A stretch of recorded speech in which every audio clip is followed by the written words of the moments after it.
Hi, I'm back to reading Wayside School is Falling Down, and this I'm going to read chapter 4, and it's called Homework.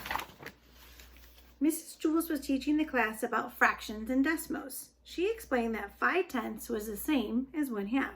Mac raised his hands. Mrs. Jules pretended not to see him. Oh, Mac groaned as he stretched his hand so high that it hurt. Mrs. Jules pretended not to hear him. Jenny raised her hand. Yes, Jenny, said Mrs. Jules, glad to call on anyone beside Mac. Mac has his hand raised, said Jenny. Thank you, Jenny, muttered Mrs. Jules. Yes, Mac, what is it? I couldn't find one of my socks this morning, said Mac. Man, I looked everywhere in the closet, in the bathroom, in the kitchen, but I just couldn't find it. And I asked my mother, but she hadn't seen it either. That's very interesting, Mac, said Mrs. Jules, said patiently. But what does that have to do with decimals? Because, said Mac, I only could find half of my socks. Oh, right, said Mrs. Jules. Does anybody else have any questions about decimals? Yes, John. Did you look under your bed, asked John. It was one of the first places I looked, said Mac, but it wasn't there. Did you check the dirty clothes, asked Ron. Maybe it was never washed. I checked, said Mac. Do you have a dog, asked Babby. Maybe your dog took it. No, my dog doesn't wear socks, said Mac. Why didn't you just put a different sock on, asked Allison, even if it didn't match? I thought of that, said Mac. See, but then if I wore a sock that didn't match, I'd be left with only one sock of that color for tomorrow, and then if I wore that sock, I'd have to wear a sock that didn't match with it. And so for the rest of my life, I would never wear matching socks again. Well, be that it may, said Mrs. Jules, we really need to get back to decimals. Yes, Stephen? Once I had both my socks on, said Stephen, but I wasn't wearing any shoes. My mom had just waxed the floor too.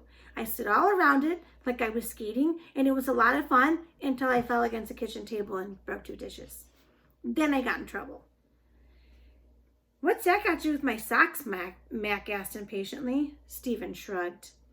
Did you ever find your other sock, asked Leslie. Yup, said Mac, but you'll never guess where. In the refrigerator. He held out his arms in bewilderment. How did it get there? No one knew. See, here it is, said Mac. He climbed on top of his desk so everyone could see his feet. He pointed to his left foot and said, this is the sock I had from the beginning. He pointed to his right foot and said, and this is the sock I couldn't find. His socks were red with gold lightning bolts down the side. Ooh, hot socks, said Mauricia. No, it was cold after being in the refrigerator, said Mac, still standing on top of his desk. I made it up, a song, too, while I was looking for it. Do you want to hear it? He sang, I got one sock, looking for the other, one sock, looking for its brother. When I find that sock, I'll tell you what I'll do. I'll put it on my foot and I'll stick it on my shoe. The bell rang for recess. Since we didn't finish the arithmetic lesson, said Mrs. Jules, you'll have to do the rest of it for homework. All the kids groaned as they headed outside. After recess was science. Mrs. Jules was teaching the class about dinosaurs. She told the class that there are 2 types of dinosaurs, those that ate meat and those that ate only vegetables. You mean like broccoli, asked Randy. I don't think they had broccoli back then, said Mrs. Jules. Just as there were different types of animals back then, there were also different types of vegetables. Mac raised his hand.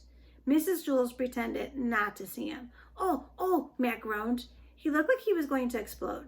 Mrs. Jules pretended not to hear him. She called on Myron. Mac has his hand raised, said Myron. Oh, thank you, Myron, muttered Mrs. Jules. Yes, Mac. My uncle grew the biggest watermelon you ever saw in your whole life. Man, it was huge. It was so heavy, I couldn't even lift it. Mac, what does it have to do with dinosaurs, asked Mrs. Jules. Because that must have been the kind of watermelon that dinosaurs ate, said Mac. Did you eat it, asked DJ. Not at all, said Mac, shaking his head. It's too big for me, and I love watermelon. What did it taste like, asked Mauricia. Delicious, said Mac, but lots of seeds. You shouldn't eat the seeds. Otherwise, a watermelon might grow inside your stomach. I once heard about a lady who was so fat that everyone thought she was going to have a baby, but she didn't have a baby. She had a watermelon. Was it a boy or a girl, asked Joy. Everyone laughed. Mrs. Jules never finished her lesson about dinosaurs, so she had to sign it for homework. After school, Mac walked home with his girlfriend, Nancy. Nancy's class was on the 23rd floor of Wayside. Mac carried his arithmetic book, his science book, his reading book, his language book, and his spelling book. Nancy didn't have any books. I'll carry your books for you, Mac, she offered. Mac gave Nancy his books. Don't you have any homework, he asked. She shook her head. Man, it's unfair, said Mac. Mrs. Jules assigns more homework than any other teacher in Wayside School. See you next time for Chapter 5.